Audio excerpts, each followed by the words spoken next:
Hello, in this question we want to find out where the function f of x equals e to the x sine x has horizontal tangents.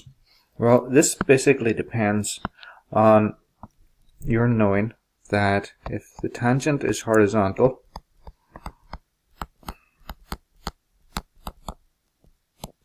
then the derivative dy dx, or in this case f prime of x, has to be equal to 0. So what we're going to do is we're going to find out if and where f prime of x is equal to 0. So that starts with differentiation. And in this case, since the function is e to the x sine x, it has x appearing twice there, it's going to be a product rule. So we can do it with letting u equals e to the x, and oops, what have we done here? I beg your pardon. Let's blow this up again. And u equals e to the x, and v equals sine x. Just branch that off, as it's nothing to do with this particular question. And if we do that, we have u prime. The derivative of an exponential is just the same thing again. And the derivative of sine x v prime is going to be cosine x. So, in this case, we have f prime of x equals u by v, so e to the x by cosine x, plus e to the x by sine of x. And we want that to be equal to 0. So this is, the tangent is horizontal.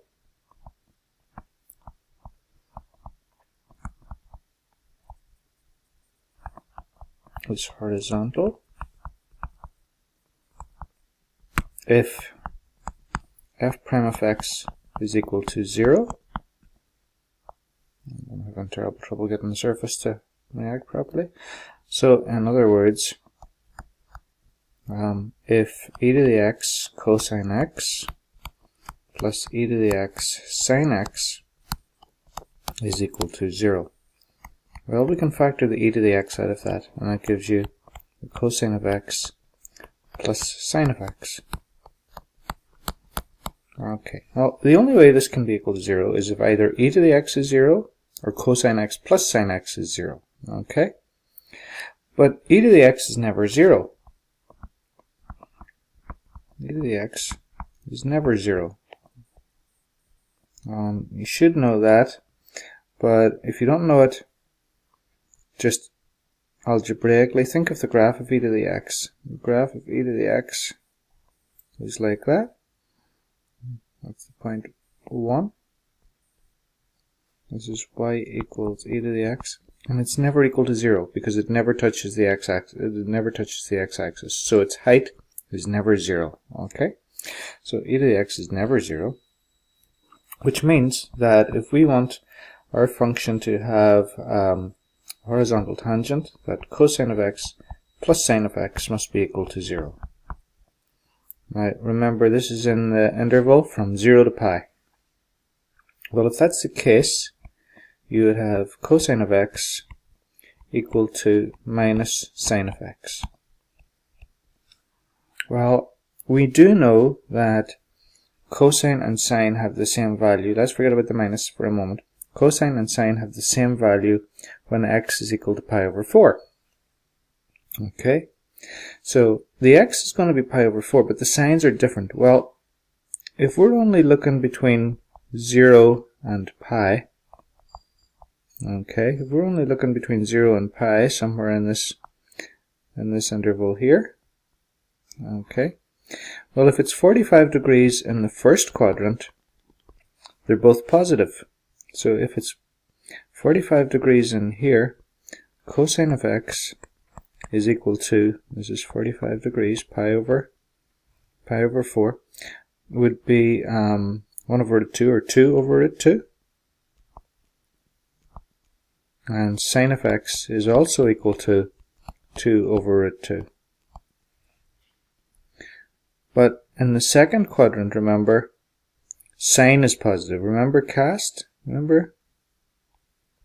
C-A-S-T, or all students take calculus, or whatever way you have a remember in it, which means that in the second quadrant, only sine is positive, cosine is negative.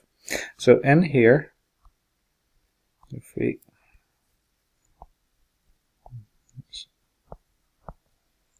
so if we make our reference angle pi over 4, in other words, the angle moved away from the horizontal is pi over 4, then cosine of r, cosine of the angle here, which isn't r, but cosine of this angle, we'll call it x, is equal to negative root 2 over 2, but sine of x is equal to root 2 over 2. Okay, so in that case, where r is equal to pi over 4, and therefore the angle that we're interested in is this angle here.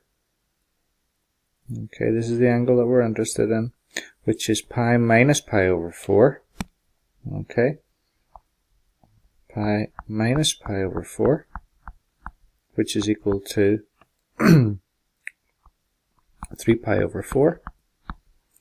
That's what x is going to be equal to. Okay, so x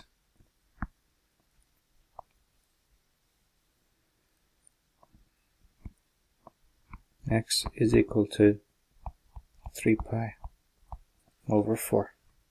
Okay, now we were asked for the point. Okay, so we were asked for the point, so we need to get the y coordinate now. And to get the y coordinate,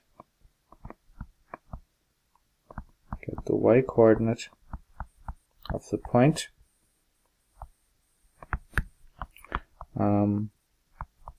replace x, substitute would be the correct word obviously, with 3 pi over 4 in the equation of the function.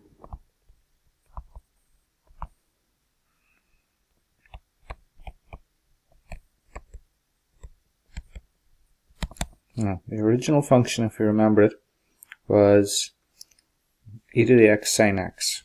E to the x sine x. So f of x was e to the x sine x. So we're making x 3 pi over 4, which is e to the power of 3 pi over 4 times the sine of 3 pi over 4, which is e to the 3 pi over 4 times, and the sine of 3 pi over 4 is root 2 over 2. Okay, so that hopefully are the coordinates of the points. 3 pi over 4 root 2 e to the 3 pi over 4 divided by 2. Okay, we'll try to graph that quickly and hopefully see that what we've got is the right coordinate.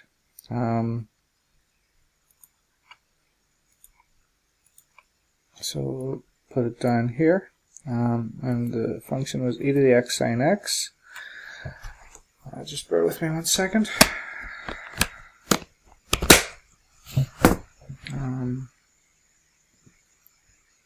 E to the x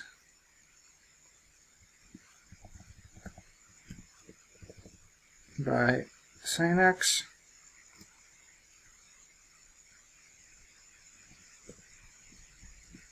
we wanted to go from 0 to pi. Let's make the pen with 3.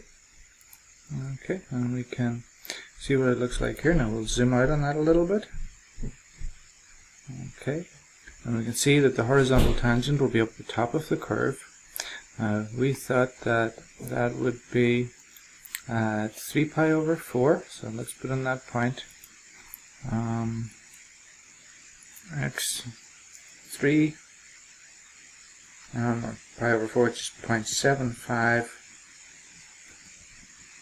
times pi, and the y coordinate, if we shift back here for a moment, was root 2 e to the 3 pi over 4 divided by root 2. E to the power of 0.75 times pi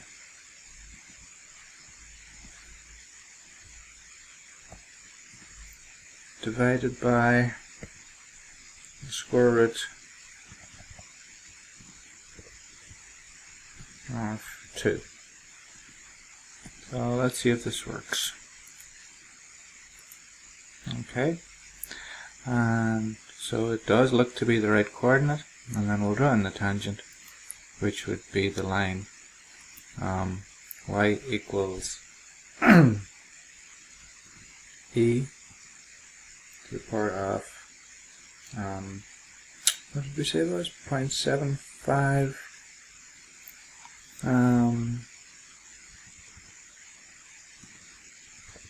times pi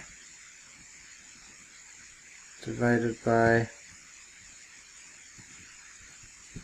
the square root of 2.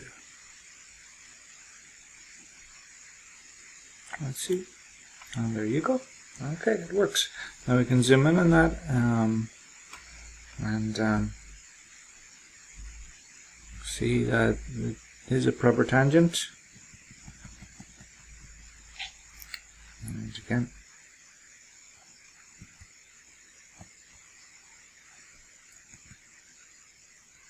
and you get some more. You get a better idea of the tangency there. Okay. Hopefully this was beneficial to you. Go back. You can see that it is a tangent. We'll go back and look at how we wrote the final answer. This is it here, and hopefully that helps you figure out what we're going to do next.